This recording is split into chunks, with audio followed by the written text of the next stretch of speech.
저는 오늘 그 소양호 수생태계에 대해서 좀 말씀을 드리려고 하는데, 제목을 보시면은 장기 변동과 기상 조건의 영향이라고 제가 썼어요. 기후라는 말을 쓰질 않았습니다. 그 이유는 그 극한 기상, 그러니까 연도 간의 기상 변동이 이 장기적인 기후 변동보다 월등하게 그 영향이 크기 때문에, 이 몇십 년 정도의 연구 가지고는 감히 기후의 영향이라고 말을 할 수가 없는 상황이다. 그런 생각이 들어서 기상 조건의 영향이라고 제가 소개를 했습니다. 그 소양호에서 일어난 그 장기간의 변동, 이걸 이제 설명을 하려면은 그동안의 히스토리를 조금 간략하게 먼저 말씀을 드려야 되겠는데요.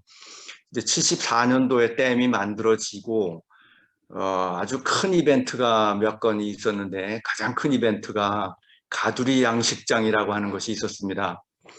80년대 생기기 시작해서 90년대에 아주 최대 피크를 이루어가지고 86년도에 남조류가 나오기 시작하더니 90년도에 녹조 현상이 엄청 심했었습니다. 그러다가 2000년 될 때는 이제 가두리 양식장이 다 철거가 됐어요. 그래서 2000년도에 소양호 역사상 가장 맑은 물, 투명도 최대를 기록했었습니다. 그래서 소양호가 이제 맑아지는가 보다 했는데, 서서히 다시 탁수가 증가하더니 2006년도에 아주 대량의 탁수가 유입해서 물이 전부 혼탁해지는 그런 큰 재앙이 발생했었죠. 이런 그 몇 건의 사건들이 그 소양호의 생태학적인 변화를 가져온 요인이다, 이렇게 볼 수가 있습니다. 그 소양호의 수질이 장기적으로 변동을 했는데, 제가 노란색으로 표현한 걸 보면은 SS의 중간에 한번 2006년도에 크게 튄 적이 있죠. 그 다음에 TP도 2000년도에 크게 튀었고, 그 아래 클로로필, 맨 아래 클로로필을 보면은 90년대에 굉장히 높았는데, 그때가 이제 가두리 양식장이 있었을 때죠. 조금 더 확대해서 보면 이렇습니다. TP가 2006년도 그때 많이 극단적으로 올라간 그런 시기가 있었고, 식물 플랑크톤, 클로로필을 보면은 90년대에 굉장히 높은 걸 볼 수가 있죠. 그 소양호 생태계의 그 장기 변동을 일으킨 요인들을 좀 정리를 해보면은, 우선 첫 번째가 가두리 양식장, 그다음에 두 번째가 탁수 발생, 그다음에 농업 비점 오염원이 지속적으로 증가했습니다. 80년대부터 시작해서 지속적으로 증가했고, 그다음에 2006년도에 대홍수가 일어나면서 엄청나게 탁수도 들어오고 낙엽도 많이 들어왔어요. 그때 또 생태계에 그 낙엽이 큰 영향을 주고 있습니다. 기후 변화를 다섯 번째 썼습니다. 제가 다섯 번째 쓴 이유는 아까 말씀드린 대로 기후 변화의 요인은 이 지역에서 강수량이 대략 1년에 뭐 한 그 10% 이하 정도 조금씩 증가하는 것으로 보여요. 근데 증가하다가 또 최근 몇 년간은 또 줄었습니다. 그래서 확실치가 않은데, 일단 대략적으로 기후변화 그 연구 결과에 의하면은 강수량이 좀 증가할 것이다라고 예측을 하고 있습니다. 그런데 강수량이 뭐 몇십 년 동안 증가한다고 해도 그 영향은 10%, 20%, 많아야 30% 이내인데, 인위적 활동에 의한 여러 가지 영향, 또 극단적인 기후 조건, 이것은 폭이 어느 정도냐면 100%, 200% 이상 이렇게 됩니다. 그래서 기후 변화라기보다는 인위적인 활동하고 극단적인 기상 변동, 이것이 큰 장기 변동 요인이다, 이렇게 말할 수가 있겠습니다. 그래서 기후 변화를 제가 뒤에다 놨고, 제목도 기상 조건의 영향이라고 표현을 한 것입니다. 소양호에서 그동안 역사로 보면은 가장 큰 영향을 주었던 것이 가두리 양식장이에요. 향어라고 부르는 물고기하고 송어라는 물고기를 양식했는데, 그 물고기의 배설물이 물속에 나와가지고 굉장히 인을 많이 배출하고 부영양화를 아주 심하게 했습니다. 가두리 양식장이 이렇게 생겼습니다. 지금은 볼 수 없지만 그 당시에는 90년대에는 전국의 대형 댐에 거의 다 이런 그 양식장들이 있었어요. 소양호는 뭐 13개 있었지만 충주댐에는 33개 이렇게 있었습니다. 물 색을 보시면은 완전 초록색으로 보이죠. 예, 이때 그 소양호도 녹조 현상이 어마어마하게 심해서 요즘의 그 낙동강 하류의 여름의 모습 같은 그런 상태를 보였습니다. 그러니까 물고기를 사료를 주면은 물고기 배설물이 그대로 물속으로 분산이 되는 거죠. 그래서 물에 배설물을 풀어놓는 그런 결과인 것이죠. 80년대부터 서서히 늘어나기 시작해서 많이 증가하다가 99년도에는 완전히 철거했습니다. 99년도에 철거하게 된 것은 이제 그 영향이 크다는 것을 제가 계속 발표를 해가지고 건의를 하고 뭐 많이 싸우다가 결국은 제가 이겼죠. 10년 동안 떠들어가지고 양화장을 없애는데 성공을 했습니다. 이 그림이 뭐냐면은 그 당시에 제가 쭉 그 1차 생산력을 측정을 했었는데 C14 메소드로 측정을 했는데 프라이머리 프로덕티비티하고 그 물고기 생산량, 까만 동그라미가 물고기 생산량이에요. 그 다음에 하얀 동그라미가 프라이머리 프로덕티비티인데 그 경향을 보면은 아주 뚜렷한 상관관계를 부인할 수가 없죠. 그래서 이 소양호 부영량화 녹조 현상의 주 원인이 가두리 양식장이다 이런 것을 계속 발표를 하고 그렇게 해서 최종적으로 그 99년도에 가두리 양식장이 모두 철거가 됐습니다. 그래서 2000년도에 보면은 이제 생산량이 제로가 됐죠. 그 후로 1차 생산도 많이 떨어진 것을 볼 수가 있습니다. 이 그림을 가두리 양식장하고 1차 생산을 스캐터 플롯을 보면 이렇게 아주 높은 양의 상관관계를 보이고 있습니다. 그 다음에 또 큰 이벤트가 2006년도에 탁수 대발생, 제가 이렇게 제목을 붙여놨는데 이 사진을 보시면은 이게 소양호 사진입니다. 소양호 사진인데 보통은 소양호는 늘 푸른색, 푸른 물을 보이고 있는데 이때는 완전히 흙탕물로 가득 채워진 것을 볼 수가 있죠. 소양호 전체가 이렇게 흙탕물로 채워지면서 물론 생태학적 영향도 굉장히 컸습니다. 동물 플랑크톤이 다 죽고 뭐 물고기도 굉장히 많이 죽었을 거라고 생각이 되는데 데이터는 없어요. 2006년도에 어떤 일이 일어났느냐면 폭우가 한 3일 동안 한 800mm 유역의 비가 왔어요. 그러면서 이렇게 흙탕물이 들어왔습니다. 이게 소양호 상류의 소양호로 유입하는 그 강물인데 유량이 굉장히 작던 것 하천들이 어마어마하게 많이 늘어가지고 뭐 평소에는 10cms도 채 안 되고 뭐 이러던 강물이 수천 cms를 넘어가는 그런 그 현상이 나타났고 이 흙탕물로 인해서 소양호가 완전히 흙탕물로 채워지게 된 것이죠. 이것은 그때 저희가 수심별로 물을 채취해 가지고 제가 사진을 한번 찍어보자 이렇게 해서 수심별로 늘어놓고 사진을 찍은 겁니다. 맨 위에 보면은 맑은 물이 있고 그 아래 혼탁한 물이 있고 또 중간에 맑은 물이 있고 밑에 혼탁한 물이 있죠. 이렇게 탁수가 들어오면 그 비중에 따라서 비중을 자기하고 같은 비중의 층을 따라서 흘러 들어가게 됩니다. 탁도를 보면은 중간에 높은 데는 한 600 NTU까지 올라가는 것을 볼 수가 있죠. 600 NTU면 어느 정도 하면 이렇게 완전히 누런 흙탕물인데 미국의 그 수질 기준이 20 NTU, 높은 데는 40 NTU입니다. 그 40 NTU하고 비교해 본다면은 뭐 10배가 넘는 그런 초과 상태라고 볼 수가 있죠. 이것은 사진을 한 달에 한 번씩 조사를 하면서 찍은 것을 쭉 비교를 한 것입니다. 처음에는 중간에 흙탕물이 있다가 맨 밑에서 두 번째 보면은 표층까지 완전히 흙탕물이 퍼진 것을 볼 수가 있죠. 이게 아까 그 처음에 보여드리는 그 사진입니다. 표층까지 완전히 확산이 됐었죠. 그 다음에 그 다음 해 봄쯤 되니까 이제 맑아졌어요. 굉장히 장시간 이 물속에 탁수가 들어가 있었고 소양호에서는 중층에 탁수가 있었기 때문에 그 표층에서는 볼 수가 없었는데 중층에서 탁수가 계속 방류가 됐죠. 그러다가 표층으로 확산된 게 이제 11월쯤에 턴오버가 일어나면서 중층에 있는 탁수가 표층으로 확산돼서 탁도가 급격하게 올라간 그런 그 재앙이 일어났었죠. 이렇게 그 탁수가 발생하는 이유는 상류 소하천에서 보면은 비가 올 때마다 농경지에서 토양이 침식이 많이 일어납니다. 이게 한 1980년대, 90년대 초까지만 해도 이런 현상이 없었어요.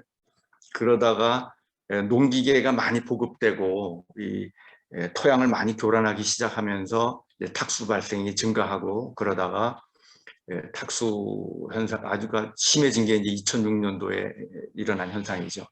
근데 2006년도에 재앙이 일어나기 전에 이 그림을 보시면은 90년도, 95년, 99년, 2006년 이렇게 4번의 조사를 비교를 한 것인데 90년도에 보면은 탁도가 비가 온 이후에 전부 다 8월 중순입니다. 8월 중순 말, 그러니까 여름 홍수기가 지난 다음에 끝난 다음에 조사한 자료예요. 그런데 90년도에는 홍수기 지난 후에도 중간에 탁수가 없습니다. 탁도 20NTU 이하이죠. 그런데 95년 되면 약간 증가했고 99년 되면은 상당히 증가했습니다. 60NTU까지 올라갔죠.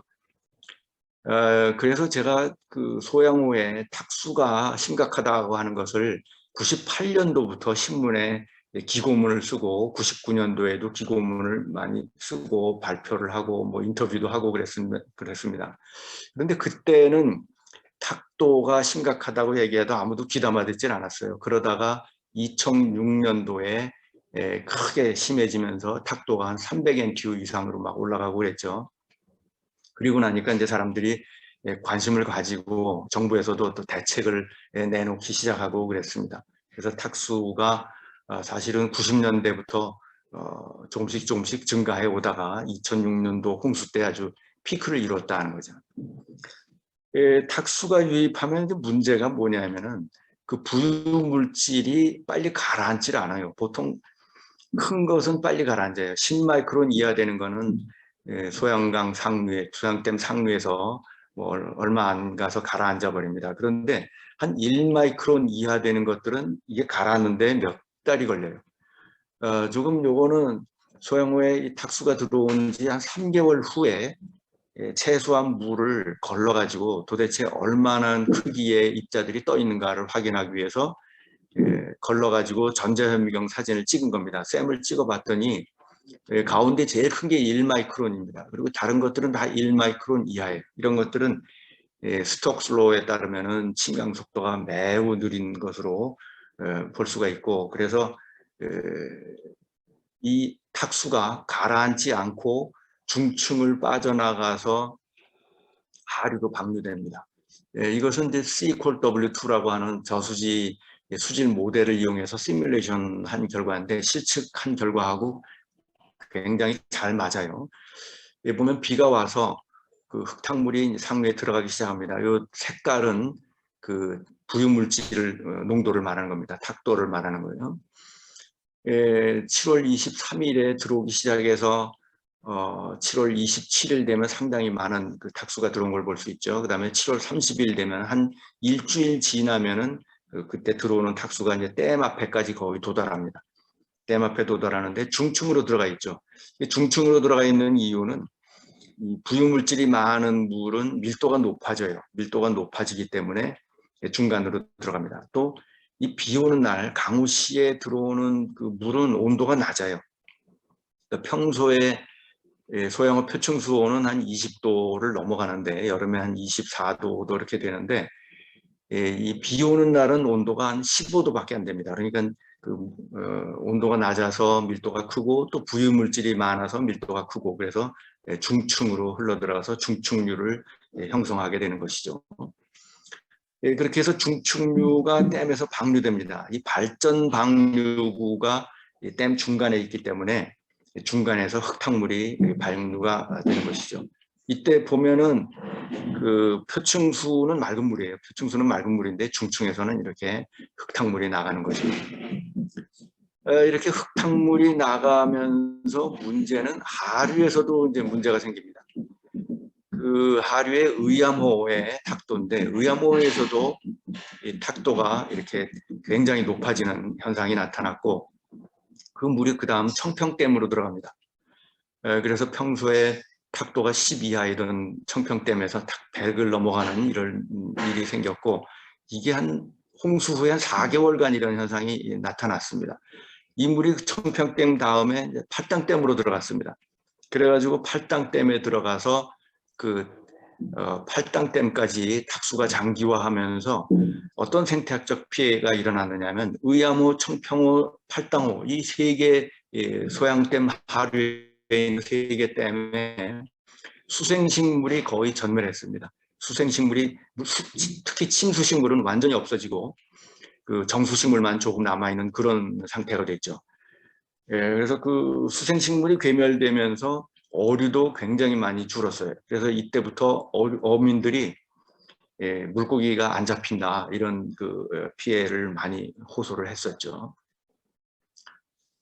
그 다음에 이 강우가 이 부용량화하고도 굉장히 연관이 깊습니다. 어떤 메커니즘이냐 하면은, 비가 많이 내리면은 유역에서 영양염류 유출이 늘어납니다.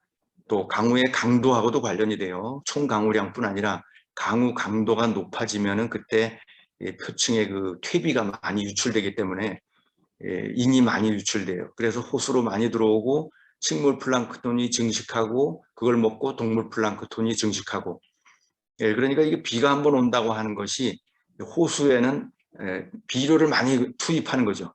일시에 많은 양의 비료가 투입이 되고 식물 플랑크톤이 증식하는 이런 큰 변동이 일어난다는 거죠.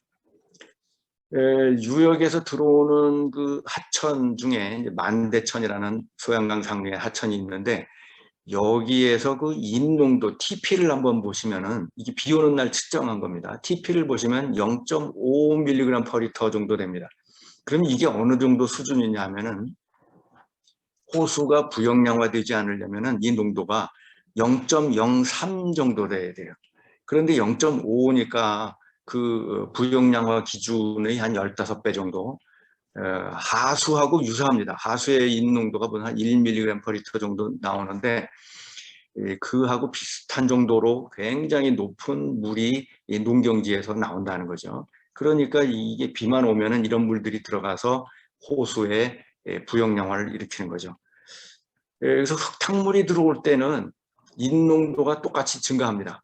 흙탕물은 인농도가 높다 이렇게 보면 됩니다. 흙탕물은 그 토사만 내려오는 게 아니라 농경지에서 표면에 퇴비를 같이 유출시켜요. 그래서 퇴비 유출로 인해서 인농도도 높아지는 그런 현상이 일어나고, 그래서 여름만 되면 식물 플랑크톤이 증가합니다. 이게 이제 소양호뿐 아니라 8호호에서도 똑같이 나타나는데, 여름만 되면은 비가 오면은 그 식물 플랑크톤이 증가하는데, 여기 빨간 네모는 2006년도입니다. 2006년도에 소양호와 8호호에 비 온 뒤에 그 남조류 이런 식물 플랑크톤들이 많이 증가한 것을 볼 수가 있습니다.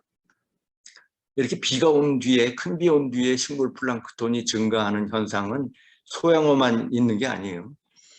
지금 이 세계 호수의 데이터를 제가 그림 표시를 했는데, 맨 위에 있는 것이 소양호, 그 다음이 충주호, 맨 아래가 대청호입니다. 이 대형 댐들은 다 똑같이 여름에 7월 달, 8월 초에 비가 많이 오고 나면은 8월, 9월, 10월에 식물 플랑크톤이 크게 증가하는 이런 현상이 나타납니다. 그래서 제가 이건 이제 그 저널에 논문을 내면서 몬순 블룸이라는 이름을 붙였어요. 몬순 블룸. 식물 플랑크톤의 증식은 일반적으로 유럽과 미국의 호수에서는 봄에 많이 일어납니다. 그래서 스프링 블룸이라고 하고, 가을에도 조금 증가하는 현상이 나타나서 오텀 블룸이라고 부르는데, 우리나라의 대형댐은 완전히 다른 패턴을 보이는 거죠. 봄, 가을의 블룸이 아니라 여름에 비 온 후에, 몬순 후에 그 블룸이 일어납니다. 그 다음에 여기 그 선이, 세계 호수에 선이 두 개가 있습니다. 하나는 실선이고 하나는 점선인데, 실선은 비가 많이 온 해를 몇 개를 골라서 평균을 낸 것이고, 점선은 비가 적게 온 해를 골라서 평균을 낸 거예요. 보면은 비가 많이 온 해에 훨씬 더 식물 플랑크톤 밀도가 높다는 것을 볼 수가 있죠. 몬순 블룸이 크게 일어난다. 그러니까 강우의 영향이 매우 커서 강우가 바로 이 식물 플랑크톤 블룸을 좌우하는 겁니다. 그래서 대형댐에서 수질의 계절 변동을 좀 정리를 해보면은 여름에 홍수기에 인이 다량 유입합니다. 그러면 물이 아주 혼탁해지죠. 그 다음에 이게 조금씩 가라앉으면은 그 인이 많이 공급됐기 때문에 녹조 현상이 생깁니다. 남조류가 많이 증식하고, 그 다음에 겨울 지나면서 좀 침전이 일어나고, 그 다음 봄이 되면은 청수기가 돼서 이때 이제 댐에서 방류가 되죠. 그래서 그걸 정리해서 다시 그림으로 표현해 보면 이렇게 표현해 놨어요. 시작은 이제 7월 말에 몬순 플러드죠. 큰 홍수가 오고 나면은 8월, 9월에 블룸이 일어나고, 몬순 블룸이 일어나고, 그 다음에 겨울에 세틀링이 일어나고, 봄에 클리어 워터 페이스, 동물 플랑크톤도 많이 증식하기도 하고, 그런데 동물 플랑크톤의 양도 보면은, 총량을 보면은, 이 7월, 8월, 9월, 10월, 이때가 많습니다. 현존량을 보면. 그건 뭐냐면, 먹이가 되는 식물 플랑크톤이 많기 때문에 이제 늘어나는 거죠. 그런데 그 동물 플랑크톤을 보면은 5월, 6월, 7월에도 좀 많은 그런 높아지는 패턴을 보입니다. 이때는 덩치가 좀 작은 로티플러 같은 것들이 많이 생기는데 그때 동물 플랑크톤이 많이 증식하면 그 식물 플랑크톤을 다 잡아먹어가지고 물이 맑아지는 클리어 워터 현상이라고 하는 그런 현상도 나타납니다. 어쨌든 동물 플랑크톤의 양도 비가 많이 온 해는 많아지고 비가 적게 온 해는 적어요. 그러면 또 이 동물 플랑크톤을 먹고 사는 물고기도 변동을 합니다. 그러니까 비가 적게 온 해는 빙어가 잘 안 잡혀요. 그건 왜냐하면 동물 플랑크톤이 없어서 빙어가 잘 성장을 못한 거죠.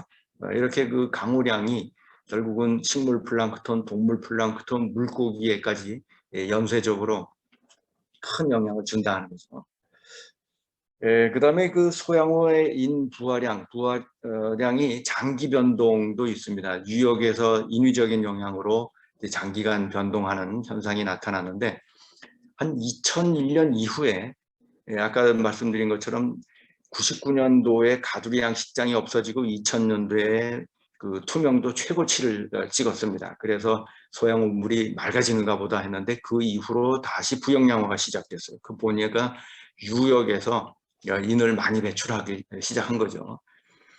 그래서 유역에서 들어오는 인의 양을 쭉 우리가 측정을 하고 있었는데 그 맨 오른쪽에 토탈이 있습니다. 토탈을 보면은 중간 컬럼은 피시팜이죠. 가두리 양식장은 거의 2000년에는 없죠. 이제 99년도에 없어졌으니까. 그런데 유역에서 들어오는 양이 급격하게 늘어나서 유역에서 들어오는 인구화량이 연간 91년도에 150톤 하던 것이 2002년도 가니까 500톤이 넘어갔습니다. 한 서너 배로 증가한 것이죠. 이러다 보니까 이제 유역에서 들어오는 인 증가로 인한 부역량화가 심해졌다는 거죠. 그래서 강우 후에 소양 후에 그 인 농도를 수직 분포를 그림을 비교를 한 것입니다. 아까 탁도의 그림과 마찬가지로 90년도, 95년, 99년, 2006년 이렇게 비교를 했어요. 90년, 95년, 99년, 2006년은 왜 이렇게 네 개를 골랐느냐면 비가 많이 온 해입니다.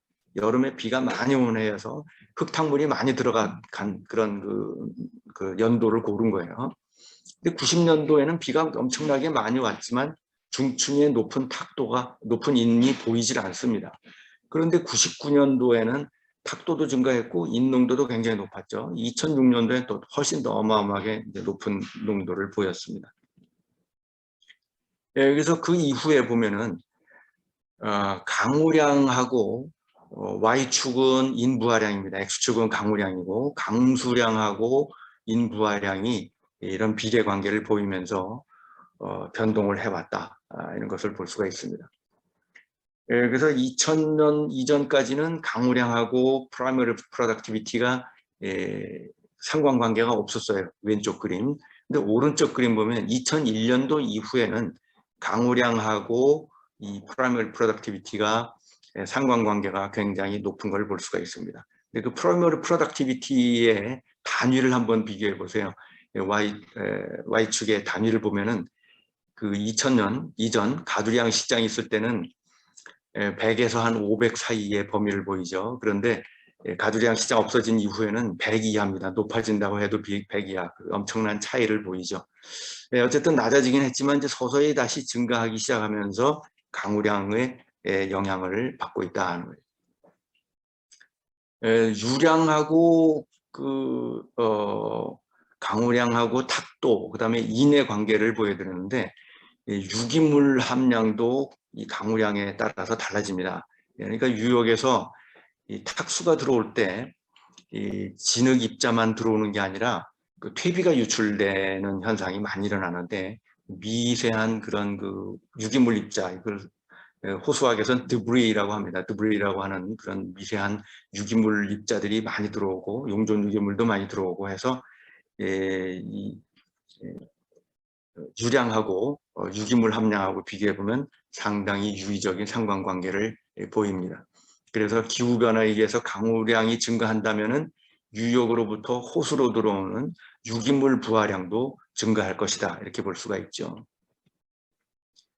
그래서 그 강우량이 계속 증가하면서 인부하량도 증가하고 이런다고 생각을 했는데 2014년부터 강우량이 뚝 떨어졌어요. 한 몇 년 동안 태풍도 안 왔습니다. 지난 한 10년간 2006년 태풍 이후에는 태풍이 계속 이 강원도 지역을 비껴갔습니다.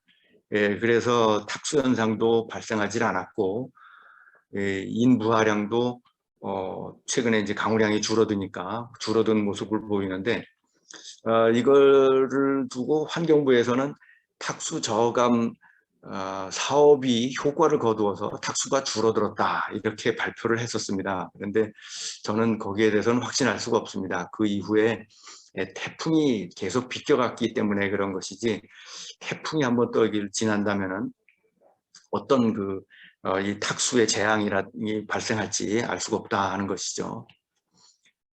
이 강우량은 식물 플랑크톤의 우점종에도 영향을 줍니다.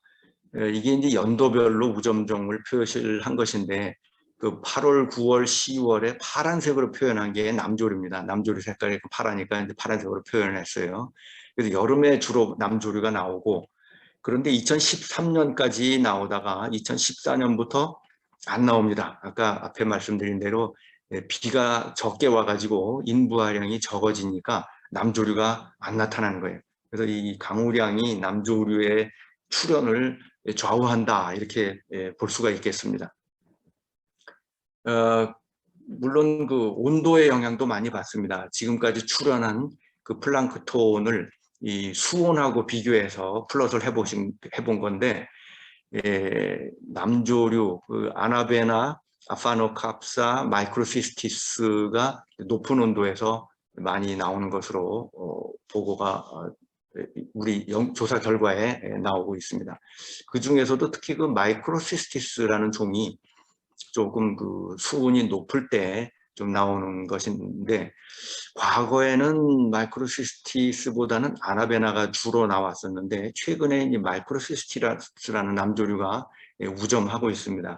그 원인은 확실치는 않은데 수온의 상승하고 약간 관련이 있지 않을까, 이렇게 생각을 하고 있습니다. 비가 오면은 그 식물 플랑크톤의 프로덕티비티 패턴도 달라집니다. 이것은 그 프라이머리 프로덕티비티를 우리가 PI 커브라고 해서 광합성, 광도, 곡선을 측정을 하고 그 곡선의 모델 파라미터들을 이제 비교하는 것인데, 비가 많이 오는 해하고 비가 적게 오는 해가 완전히 다른 그런 커브 패턴을 보인다는 것이죠. 그 식물 플랑크톤 우점종도 이렇게 바뀌고 비가 많이 오는 해에 남조류가 더 많아지더라. 그다음에 기후 변화의 영향을 저희가 그 호수 모델로 모델링을 해봤습니다. 강수량이 좀 증가, 기온의 상승은 그렇게 크질 않아요. 굉장히 작게 영향이 되는데 이 강수량은 한 20%까지 그 이상 증가할 것으로 예상을 하고 있습니다. 그래서 그것을 시뮬레이션을 했는데 파란색, 초록색이 20% 강수량 증가를 예측을 한 것입니다. 보면은 표층 수온은 조금 낮아지는 것을 보이고 혼합층의 수심은 좀 깊어지고, 근데 수온이 낮아지는 곳으로 나오는데 왜 수온이 낮아지느냐 하면은 비가 올 때 빗물이 온도가 낮습니다. 빗물이 강으로 호수로 유입하는데 그 물은 온도가 낮아요. 빗물은 대기에서 더 높은 곳에서 찬물이 내려오고, 그것이 이제 호수로 들어오기 전에 대기의 온도하고 이퀄리브리엄에 도달하면은 온도가 한 20도 이상 올라간 다음에 호수로 들어옵니다. 그런데 큰 비가 내리면 대기하고 이퀄리브리엄이 되기 전에 냉각된 물이 그대로 호수로 들어옵니다. 그래서 평소에 한 20도 되는 그 강물이 들어오다가 비 오는 날은 한 15도로 떨어져요. 그래서 비가 많이 오면은 찬물이 많이 들어오기 때문에 이 온도가 낮아지는 겁니다. 이 소양댐뿐 아니라 이 하류의 북한강 전역에 대해서도 수온을 예측을 해봤었는데, 이 강우량이 증가하면은 수온은 오히려 낮아진다. 그러니까 북한강 이런 댐 많은 곳에서는 기후변화에 의해서 오히려 온도가 낮아질 수 있다. 이렇게 예측을 했습니다. 이것은 비가 적게 오는 해가 왼쪽 드라이 서머고, 비가 많이 오는 해 웻 서머에 수온 시뮬레이션 한 것인데, 이 수온이 더 낮아진 것을 볼 수가 있습니다. 그 다음에 수온은 낮아졌고 인농도는 비가 많이 온 해에 훨씬 더 높습니다. 진한 그 파란색이 인농도가 아주 높은 물입니다. 인농도가 높아지고 그러다 보니까 식물 플랑크톤의 밀도도 비가 많이 온 해에 높아진다. 그러니까 2005년과 2006년도를 비교한 이유는 2005년에는 비가 좀 적게 왔고 2006년에는 많이 와서 아주 잘 대조가 되기 때문에 이렇게 시뮬레이션을 한 것입니다. 그래서 비가 많이 오면은 식물 플랑크톤이 많이 성장한다 하는 것이 시뮬레이션으로 다 재현이 됐습니다. 그 다음에 마지막으로 이 폭우에 의한 온실가스 증가, 이런 건 아마 처음 들어보셨을 텐데 간단하게 소개를 드리겠습니다. 폭우가 발생하면 낙엽이 유입하고 호수 내에 퇴적이 되는데, 이게 낙엽이 쌓이면은 현기성 분해가 일어납니다. 낙엽이 겹치면은 산소가 잘 못 들어가기 때문에. 그러면서 그 낙엽층 아래에서 메탄이 발생해요. 그 메탄은 뭐 잘 아시다시피 CO2에 비해서 30배쯤 온실가스 효과가 높은 가스인데, 이것이 증가하면서 영향이 나타난다 하는 것이죠. 낙엽이 유입이 대량으로 일어난 것은 2006년도에 폭우 때 굉장히 많이 일어났습니다.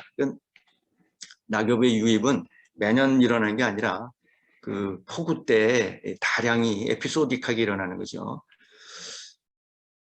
어떤 상태를 보이냐면 큰 비가 오고 나서 이렇게 호수에 낙엽과 쓰레기들이 떠 있습니다. 낙엽 나뭇가지들이 잔뜩 떠 있는데, 낙엽은 빨리 가라앉아요. 낙엽은 들어오자마자 호수 상류부에 바로 가라앉고, 나뭇가지는 이렇게 떠 있다가 작은 나뭇가지부터 먼저 가라앉고 큰 나뭇가지는 뭐 몇 달씩 떠 있기도 하고 그럽니다.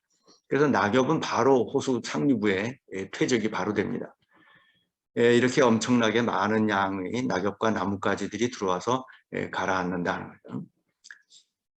그렇게 해서 그 낙엽이 얼마나 들어오는가를 저희가 측정을 했었어요. 상류에 한 워터쉐드를 잡아가지고 이렇게 웨어를 설치하고 낙엽도 걸러가지고 측정을 하고 모아서 재고 이렇게 했는데, 굉장히 많은 양이 들어오는 것을 확인을 했습니다. 그래서 수치가 이렇게 제시가 되어 있는데 결론은 맨 아래쪽에 있습니다. POC 유출량이 DOC보다 많다. 일반적으로 외국의 호수학 책을 보면은 호수에 들어오는 POC와 DOC의 비율이 어떻게 되느냐. 1대 10입니다. DOC가 한 10배 많아요. 호수 내에서 그렇고. 그거는 근데 유럽과 미국의 경우고, 우리나라처럼 여름에 폭우가 내리고 산이 가파르고 이런 곳에서는 이 낙엽의 유출이 엄청나게 크다는 거죠. 그런데 이 부분은 지금 우리나라에서 전혀 측정이 되고 있질 않아요. 그런데 하여간 그 POC가 DOC보다 더 많다라는 것은 우리나라의 호수학은 미국이나 유럽의 호수학과는 완전히 다르다는 것을 보여주는 것이죠. 그래서 그 메탄이 발생하는 것을 발견을 하고 저희가 그걸 측정을 했습니다. 이렇게 깔때기를 호수에다가 수면에다가 띄워놓고 메탄 버블이 발생하는 것을 포집을 해가지고 그 양을 측정을 한 거죠. 부피를 측정하고 성분 분석하고 이렇게 했습니다. 이런 깔때기를 만들어 가지고 호수에다가 띄워서 그 면적당 얼마나 메탄이 발생하는가를 이제 측정을 한 겁니다.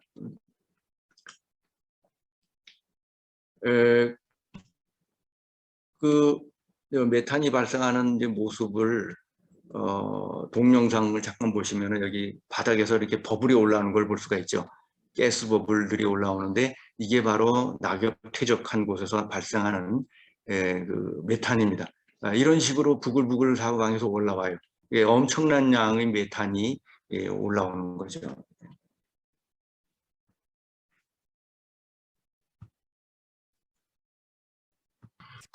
교수님 동영상이 안 보입니다. 그래요? 예. 아이고, 그랬군요. 그럼 넘어가겠습니다. 그렇게 해서 결국 이제 그 가스 버블 양을 이제 측정을 해서 외국의 자료하고 비교를 했습니다. 이건 이제 퍼블리시가 된 건데, 위에 것이 이제 소형호예요. 사이트 1, 2, 3, 4에서 제일 많이 나오는 것이 2번 지점인데 1261g 카본 이렇게 돼 있고, 그 아래가 이제 외국의 자료인데 단위를 보시면은 외국의 자료가 밀리그램 카본입니다. 우리하고 1000배 차이가 납니다. 그러니까 이 소양호의 그 상류에서 어마어마하게 많은 양의 메탄이 발생하고 있다. 이렇게 말씀을 드릴 수가 있겠습니다. 그래서 낙엽 유입의 영향을 정리를 해보면은 2006년도에 아주 에피소딕하게 이럴 때 이제 다량으로 들어왔는데, 다음에 또 태풍이 오면은 또 뭐 이렇게 들어오겠죠. 이것이 현기성 분해가 돼가지고 유의적인 양의 메탄이 발생했고 저수지가 온실가스의 발생원이다. 그래서 제가 보기에는 온실가스 인벤토리에 저수지가 들어가야 된다고 생각을 합니다. 가스뿐 아니라 이 낙엽에서 발생하는 DOC도 굉장히 많이 나와요. 그래서 DOC 생성으로 인한 수질 악화도 요인이 될 수 있다. 마지막으로 요약을 하면은 소양호의 장기적인 변동의 영향 요인이 양어장, 유역 비점 오염원, 강우량 이런 것들을 들 수가 있고요. 강우량이 크면은 인이 많이 들어와서 식물 플랑크톤 증식하고 동물 플랑크톤 증식하고 또 몬순 블룸이 일어나고 남조류가 많이 증식하고 또 심한 해에는 그 메탄, 낙엽이 들어와서 메탄도 발생하고 그래서 담수 생태계에 영향을 미치는 인위적인 요인이 굉장히 큽니다. 그리고 단연간 그 year to year variation, 강우량의 변동이 매우 커서 이 장기간의 기후 변화 영향을 매스킹합니다.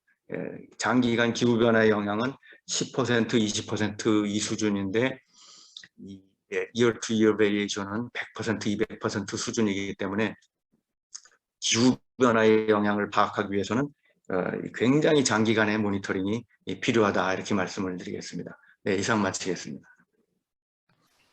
네, 발표 감사드립니다. 혹시 본 발표에서 질문이나 의견 있으시면 부탁드리겠습니다.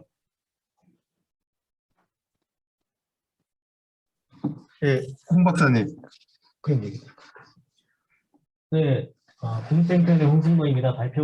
교수님 발표 잘 들었고요. 정말 흥미로운 내용들이 참 많았는데, 한 가지 2006년에 그 대량 탁도 현상이 나타난 이후로 환경부에서 이제 뭐 그 이후로 이제 좀 뭐 강수가 이제 주는 바람에 이제 어떻게 보면 탁도 현상이 당분간 안 나타나는 일들이 있었는데, 환경부에서는 그거를 정책의 효과라고 얘기를 하셨다고 이제 말씀하셨는데, 환경부에서 그럼 어떤 정책들을 그 탁도 때문에 뭐 사업을 했던 게 뭐가 있었는지 혹시 아시는지 그걸 좀 여쭤보고 싶었습니다. 예, 그 2006년대 이제 그 탁수 발생이 아주 심해지고 나서 저희가 그 지역의 뭐 환경운동가, 뭐 춘천 물포럼에 뭐그 지금 관여하는 분들 이렇게 몇 분이 환경부를 방문을 했습니다. 그래서 이 탁수의 대책을 좀 세워달라. 그 지역의 유지들하고 이제 가서 요청을 했습니다. 그래서 몇 달 후에 이제 환경부에서 탁수 저감 대책 사업을 발표를 했어요. 굉장히 빠르게 몇 달 만에. 그런데 뭐냐면 총 예산은 3천억이 발표가 됐습니다.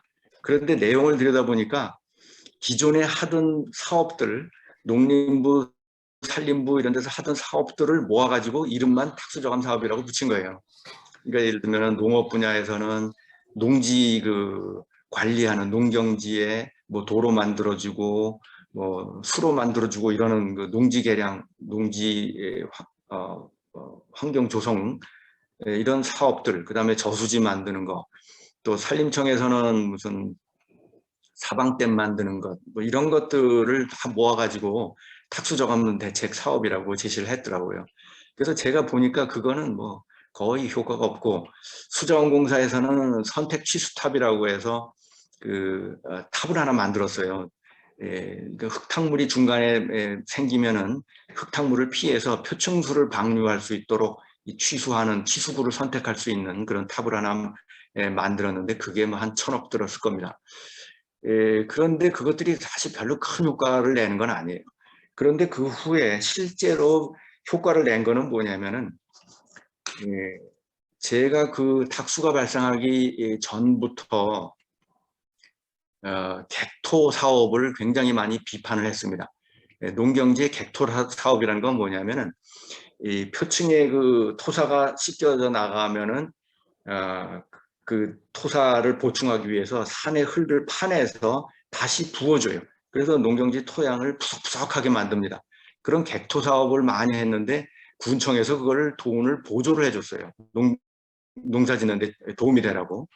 그래서 그것이 객토 사업이 이 탁수 발생의 원인이라고 제가 계속 비난을 하고 매스컴에 인터뷰를 하고 했더니 그 다음에 객토를 그 보조를 안 해줬습니다. 객토를 보조를 안 해주고 객토를 금지시켰어요. 그러니까 산에선 흙을 파는 행위를 묵인하던 것을 이제 못 파게 한 거죠.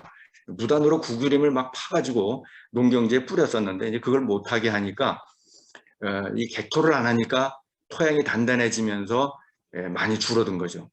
또 객토를 안 하니까 무, 배추, 감자 이런 것들이 잘 안 자라는 거예요. 거기는 이제 또 흙이 아주 푸석푸석해야 자라니까. 그러다 보니까 이제 중국에서 김치도 또 수입하고 이러다 보니까 그 인삼하고 과수원으로 농장 작물이 많이 변환이 됐습니다.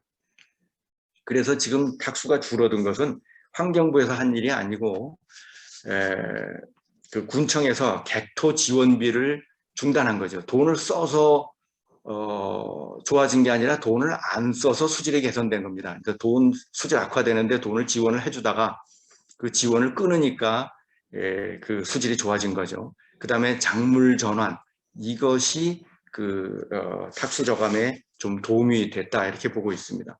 그런데 어쨌든 아직도 뭐 농경지에서 탁수가 많이 나올 수 있는 여지가 있기 때문에 과거 2006년도처럼 뭐 심하지는 않겠지만 홍수가 지면은 또 이제 탁수가 많이 들어올 겁니다. 예, 네, 감사합니다. 저도 하나 질문을 하려고 했었는데 예, 사실 그 맨 뒤쪽에 있는 그 메탄 발생을 되게 예, 흥미롭게 봤는데 사실 아직 저희가 온실가스 인벤토리에는 사실 들어있지가 않죠. 예. 혹시 그 뭐 이런 강이라든가 호수 이런 습지에서 그 예. 메탄 말고 이산화탄소라든가 이런 연구 결과는 있을까요? 얼마나 아, 발생하든지 아니 예. 이산화탄소도 그 저수지가 이산화탄소의 발생원이죠. 예, 그것은 그 이화여대학의 그 박지영 교수가 많이 연구를 했는데요. 예, 최근까지 연구를 해서 저도 많이 같이 자료를 이제 참여를 해보고 그랬는데, 왜 저수지가 메탄을 발생시키느냐 하면은 유역에서 산림에서 만들어진 낙엽이 호수로 들어오죠. 그럼 호수 안에서 분해되고 여기서 유기물이 산화됩니다. 그러면 이제 CO2가 발생하죠. 그래서 호수 내에는 항상 CO2에 대해서는 과포화되어 있어요. 과포화되어 있다가 표면에서 그 CO2가 계속 휘발해 나가는 거죠. 예.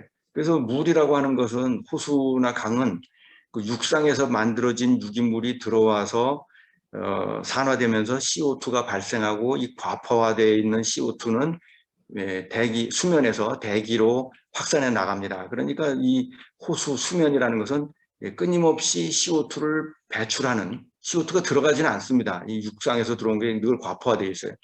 CO2의 그 농도를 제가 소형화해서 측정한 걸 보면은 표층에는 한 3mg 카본 퍼 리터 이 정도 되는데 밑으로 내려가면은 한 6mg 카본 퍼 리터 이상 2배, 3배 이렇게 들어가고 특히 세디멘트 근처 가면 굉장히 높아집니다. 그러면서 pH도 뚝 떨어지고 그래서 굉장히 그 물은 항상 과포화되어 있고 CO2의 소스다. 그래서 그 총량이 얼마나 표면에서 휘발돼 나가는가 하는 것을 그 박지영 교수가 그 측정도 하고 계산도 하고 그랬어요. 네, 감사합니다. 혹시 저희가 기본적으로 호수에는 보면은 교수님께서 발표하신 거는 그 강우의 익스트림 이벤트가 훨씬 더 영향이 크다. 라고 예. 말씀을 하신 것 같은데, 궁금한 거는 그러면은 저희가 보통 미래 기후변화 예측을 할 때는 강수량이 대부분 증가한다. 물론 저도 논문을 써봤지만 강수량이 증가하는 걸로 나왔는데, 그러면 발표에 의하면 강수량이 증가하면 수온은 떨어질 것이다. 예. 라고 말씀을 하시는데, 그럼 실제로 지금 교수님께서 한 30년 이상 소양호에서 여러 가지 연구를 하셨는데, 실제로 30년 동안 소양호의 그 수온 상승이라든가 이런 거는 어떻게 나와 있나요, 결과가? 소양호의 수온은 그렇게 크게 변동하는 걸 감지하기가 어렵습니다. 연간 변동도 크고. 그런데 이 수온의 제가 분석을 해보진 않았지만 수온의 변화는 어디서 일어날 것이냐 하면은 소양강에서 중층의 그 강으로 때 들어온 물이 방류가 됩니다. 방류가 되면서 하류에 있는 의암호, 청평호, 팔당호의 수온이 낮아질 거예요. 그것은 저희가 한번 그 모델링을 한 적이 있었는데 그렇게 나왔고 실측한 데이터를 제가 분석해 보진 않았습니다. 아마 강우량이 증가한 비가 많이 온 해는 의암호, 청평호, 팔당호의 수온이 낮아질 겁니다. 댐의 그 중층에서 찬물이 방류가 되거든요. 여름에 소양댐에서 방류되는 물 보면은 한 15도 되는 물이 나와요. 그러니까 15도 정도 되는 찬물이 방류되는 그 수량이 늘어나면 당연히 수량이 늘어나면 하루에 댐에서 수온이 낮아지는 거죠. 감사합니다. 한 가지만 더 질문 드리고 예. 싶었는데, 그 강우가 발생하면은 그 다음에 식물 플랑크톤이 증가를 하잖아요. 예. 그 다음에 다시 또 이제 그 식물 플랑크톤을 먹는 동물 플랑크톤이 증가를 하는데, 그 식물 네. 플랑크톤 증가 피크하고 동물 플랑크톤 그 증가 피크의 그 기간이 어느 정도 되는 그 사이에? 그거 아직도 지금 저도 풀지 못한 문제인데요. 그 봄에 피크 일어날 때 보면은 어떤 때는 식물 플랑크톤 피크와 동물 플랑크톤 피크가 한 달까지 차이가 나는 경우가 있어요. 근데 여름에 홍수 후에 나오는 거는 피크가 별로 차이가 나질 않는 것 같은데 한 일주일, 2주일 정도 뭐 이 정도라고 보이는데 그 전에 제가 한 하천호수학회 논문을 낸 게 있었는데 한 20년 전에 낸 논문인데 그때는 거기에는 의문만 제시를 했습니다. 피크가 한 달 차이가 난다. 이 한 달 사이에 무슨 일이 일어났는지 모르겠다. 한 달 차이라면 사실은 그 식물 플랑크톤을 먹었다고 볼 수가 없거든요. 그때 이제 블룸 일으킨 게 주조류, 또 아나베나 뭐 이런 것들인데 하여간 그 식물 플랑크톤 이외의 다른 뭐 박테리아나 드브리, 디트라이터스 이런 걸 먹었을 가능성도 있고 하여간 그 시간 타임랩스가 짧은 건 한 2주일 이 정도, 긴 경우에는 한 달 정도 갭이 생겨서 그 먹이 연쇄가 확실치 않은 그런 사례들이 있습니다. 네, 감사합니다. 혹시 추가적으로 질문이나 의견 있으시면 앞에 발표한 뭐 두 발표를 포함해서 의견이나 질문 있으시면 부탁드리겠습니다.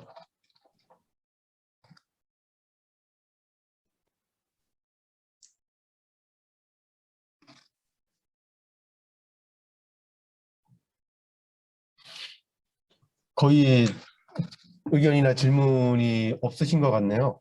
일단 저희가 시간은 지금 현재 11시 35분, 11시 반이 넘었습니다. 혹시라도 추가적으로 뭐 의견이나 질문 있으시면은 뭐 메일이라든가 이렇게 주시면은 저희가 거기에 대해서 전달을 해서 답을 해 드리도록 하겠습니다. 그러면은 오늘 그 장시간 동안 발표하느라고 세 분 대단히 수고 많으셨습니다. 일단 오늘 그 저희 특별 세션은 여기서 마치도록 하겠습니다. 예, 감사합니다. 수고하셨습니다. 예, 수고하셨습니다. 예, 수고하셨습니다.